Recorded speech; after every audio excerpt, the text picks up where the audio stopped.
अस्सलाम वालेकुम। Grand operation होगा कराची क्लब में अल्ताफ पारेख और मेमन बिरादरी के साथ। और जो हमारा ग्रैंड ऑपरेशन है, इसका मकसद है कि ठुकराई हुई बिखरी हुई जिंदगी को वापिस उनके घर वालों की तरफ, उन माशरे की तरफ और पाकिस्तान की तरफ मुंतकिल करना। मंशात के आदी लोग जिनका सबसे बड़ा हक ये है कि वो अपने घर पर हों और अपने काम काज पर हों, जब रोड पर होंगे और उनके घर वालों ने उनको ठुकराया हुआ होगा तो क्राइम करेंगे और जराइम करेंगे और कराची और पाकिस्तान के सरकारी और अवामी इमलाक को जब नुकसान पहुंचाएंगे तो ये शहर कराची को और पाकिस्तान की बुनियादी को खोखला कर देंगे। क्योंकि कोई शख्स इनको नशे के पैसे नहीं देता, बल्कि ये कराची के और अवाम के चीज़ों को चुराकर सरकारी ज़ेरे ज़मीन इमलाक को नुकसान पहुंचाकर नशा करते हैं। भाई ने बड़ी अच्छी बात कही कि लोग तनकीद करते हैं। तनकीद होती इस वजह से है क्योंकि अब उनके पेटों पर ज़रब पड़ चुकी है, लोगों को बात समझ में आ चुकी है और माशरा अच्छाई की तरफ जा रहा है। क्योंकि ये वो लोग हैं, मुझे एक बात बताइए कि चले मान ले इनकी बात हम फ़कत चंद लम्हे के लिए ठीक कर दें, मान लेते हैं कि इनको लाए निलाया धुलाया ले जाकर छोड़ दिया, कुछ लम्हे इनकी बात को हम मान लेते हैं। मुझे बताइए, हम तो इनके पराए हैं, इनके अपने घर वाले कहाँ हैं जिनका बड़ा हक था। जो मुखालफिन है उनसे मैं कहता हूं कि अपने छत की फ्लोर जो आपने किराए पर दी हुई है वो खाली करके इनको अपने घर पर ले जाओ। जिनके सालों के हुलिये बिगड़े हुए हों, जिनके जिस्म में से बदबू आ रही हो, उसको एक टाइम का खाना खिलाकर दिखाओ। जब एक ही दिन में वापिस आ जाते हैं तो फिर तकलीफ किस बात की है।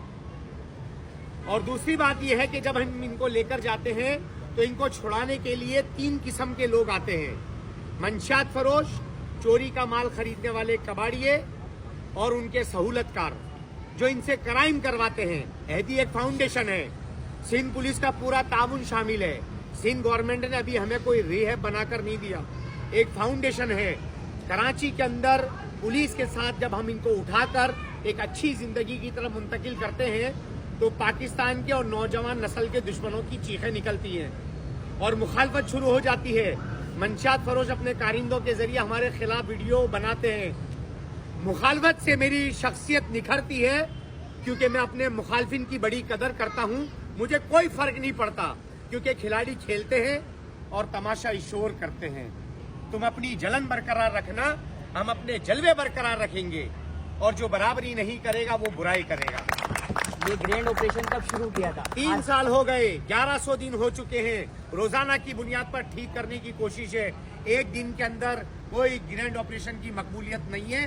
3 साल की रात दिन की मेहनत है, वो भी कराची जैसे शहर में और अंदरून सिंध में भी हमारे बड़े ऑपरेशन हो चुके हैं और कल का बड़ा ऑपरेशन होने जा रहा है। कराची में नहीं, कराची से बाहर अभी हम बताएंगे नहीं, वरना वहाँ के सारे हीरोइनों को मंशात फरोश भगा देंगे। सर ये मुझे बताएं कि अगर आप मंशात फरोशों को उठाते हैं उसके बाद कहा जाता है कि आपके पास बड़ी धमकियाँ आती हैं, तो वो वाकई सच है? इस बात में कितनी सदाकत है ये बताएं। आपने सवाल गलत कर दिया। मंशात फरोशों को हम नहीं उठाते क्योंकि कोई नर्स जो है वो डॉक्टर नहीं बन सकती। पेट के आंत का ऑपरेशन करने वाला हार्ट का ऑपरेशन नहीं कर सकता। मेरा काम मंशात फरोश पकड़ना नहीं, मेरा काम है मंशात के आदी लोगों को रिहेब करना। मंशात फरोश पकड़ना काम है इदारों का, पुलिस का, और वो बखूबी कर रही है। मैं इनको उठाकर जब इनको लेकर जाता हूँ हैदी विलेज के अंदर, जब इनको इलाज के लिए दाखिल करता हूँ तो ये धमकियां देने का सबब ये है, चोरियां रुक जाती हैं, बैटरियों की चोरियां रुक जाती हैं।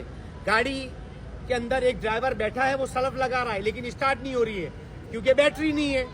घर वाले इंतजार कर रहे हैं कि बिजली आएगी, लेकिन बिजली नहीं आ रही है क्योंकि केबल गायब है। वो किसी काम से हॉस्पिटल में गया या कोई छोटे से काम पे गया, 1 मिनट में मोटरसाइकिल चोरी हो गई। 50,000 रुपए की मोटरसाइकिल फकत 2-3 हजार रुपए में बेच दी जाती है। कराची का एक इलाका साइड सुपर हाईवे जहां पर 10, 20, 25